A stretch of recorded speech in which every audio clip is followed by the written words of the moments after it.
الحمدللہ رب العالمین والصلاۃ والسلام علی نبینا محمد وعلی آلہ وصحبہ اجمعین، اما بعد۔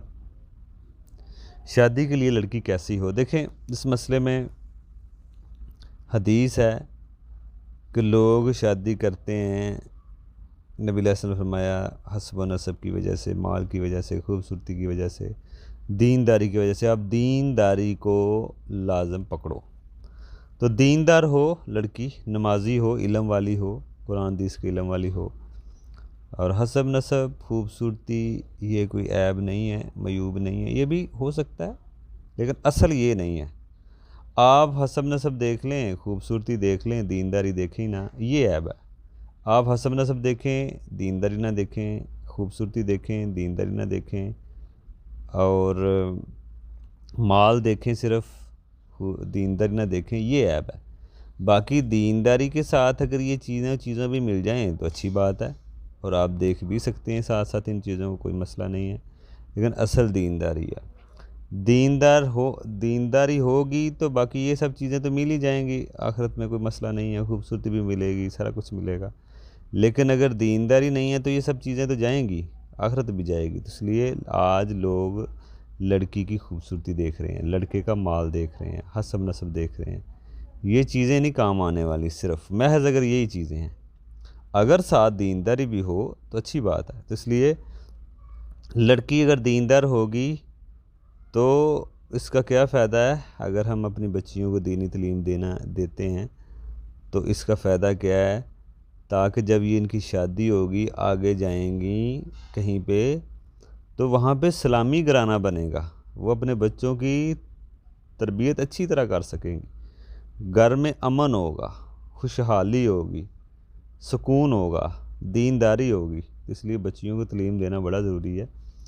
اہل علم فرماتے ہیں کہ بچوں کا جو دینی تعلیم ہے، علم ہے، جو ان کی تربیت کہاں سے شروع ہوتی ہے؟ بعض لوگ کہتے ہیں جب بچے پیدا ہوں، نہیں، بچوں کی ماں کا جب انتخاب کیا جاتا ہے شادی کے ٹائم، بچے ابھی پیدا ہونے ہیں، تو بچوں کی ماں کو جب انتخاب کیا جاتا ہے شادی کے لیے، وہاں سے ان کی تربیت شروع ہوتی ہے بچوں کی۔ تو اس لیے عورتیں کا علم لینا بڑا ہی ضروری ہے، اور اس کے لیے جب عورتیں دیندار ہوں گی تو بچے بھی علم والے ہوں گے، بچے بھی نیک ہوں گے، بچوں کی تعلیم و تربیت بھی اچھی طرح کریں گے۔ جیسے امام بخاری کے بارے میں آتا ہے کہ ان کی ماں کے پیچھے بڑی محنت ہے۔ امام شافعی ہیں، امام بخاری ہیں، بڑے بڑے جو علماء آج ہم سنتے ہیں، محدث، اور ان کے بارے میں آتا ہے کہ ان کے پیچھے ان کی ماؤں کا بھی ایک بڑا ہاتھ ہے، بڑا ایک رول ہے۔ عورت کا بھی پیچھے بڑا ہاتھ ہوتا ہے اگر کوئی دیندار بچہ بنتا ہے۔ تو اس لیے عورتوں کا علم لینا، سبھی کا علم لینا ضروری ہے، لیکن شادی کے لیے لڑکی جب نیک ہوگی، دیندار ہوگی، آپ خود تعلیم دیکھتے ہیں دنیاوی، PhD ڈاکٹر کیا ہوا ہے، خوبصورت ہے، بس ٹھیک ہے، مالدار ہے، تو بس ہم ان کی طرف ہماری توجہ زیادہ ہوتی ہے۔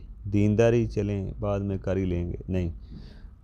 اگر آپ سکون چاہتے ہیں، اسلامی گھرانہ چاہتے ہیں، آپ کا علم آگے پھیلے، دین کا علم پھیلے، گھرانہ اسلامی ہو، تو پھر آپ بچیاں بھی ایسی ڈھونڈ کے لائیں جو دیندار ہوں، نیک ہوں، اور اپنے بچوں کو بھی ایسے بنائیں۔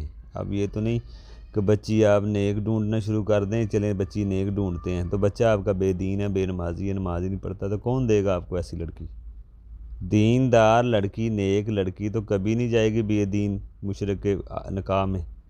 تو اس لیے جو بے نمازی ہو، بعض اہل علم نے کہا وہ تو ہے ہی مسلمان ہی نہیں ہے۔ تو اس لیے لڑکے بھی دیندار ہونے چاہیے، لڑکوں کو بھی تعلیم دیں، اپنے بچوں کو بھی تعلیم دیں، اور لڑکیوں کو بھی دینی تعلیم دیں، اور جب لڑکی ڈھونڈیں شادی کے لیے تو نیک ہو، اور اپنے لڑکے کو بھی اس طرح کا بنائیں۔ یہ نہیں کہ ہم لڑکی نیک ڈھونڈ لیں گے، لڑکا چاہے جیسے بھی ہو، نہیں، رشتہ بھی پھر ہی چلے گا جب لڑکا بھی دین نیک ہو، اخلاق والا ہو، اور لڑکی بھی۔ حدیث میں لڑکا اخلاق والا ہو، اچھے اخلاق والا۔ تو جو بے نمازی ہے وہ تو کبھی اچھے اخلاق والا نہیں ہو سکتا، کسی صورت میں ہم نہیں یہی کہیں گے اس کا اخلاق بڑا اچھا ہے۔ تو اس لیے لڑکے بھی دیندار ہوں اور لڑکیاں بھی نیک اور دیندار نمازی ہوں۔